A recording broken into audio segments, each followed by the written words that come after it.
F-35 lightning 2 একটি American multi-role stealth fighter jet যা Lockheed Martin দ্বারা তৈরি করা হয়েছে। এটি নিউক্লিয়ার অস্ত্র বহন করতে সক্ষম এবং যুক্তরাষ্ট্রের নিউক্লিয়ার ট্রায়াড বা বোমারু বিমান, আন্তঃমহাদেশীয় ব্যালিস্টিক মিসাইল ও সাবমেরিন-বাহিত মিসাইলের অংশ হিসাবে নিউক্লিয়ার ডিটারেন্স মিশনে ব্যবহার করা যেতে পারে।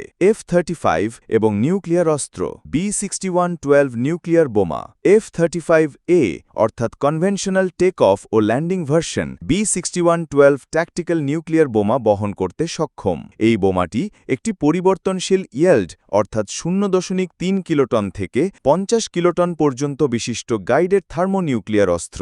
নিউক্লিয়ার স্ট্রাইক মিশন F-35কে ন্যাটো এবং যুক্তরাষ্ট্রের নিউক্লিয়ার শেয়ারিং প্রোগ্রামের অংশ হিসাবে ব্যবহার করা যেতে পারে, যেখানে মিত্র দেশগুলোর বিমান নিউক্লিয়ার অস্ত্র বহন করতে পারে। F-35 এর নিউক্লিয়ার ক্ষমতা শুধুমাত্র F-35A মডেলটি নিউক্লিয়ার অস্ত্র বহন করতে পারে, যেমন F-35B বা C9।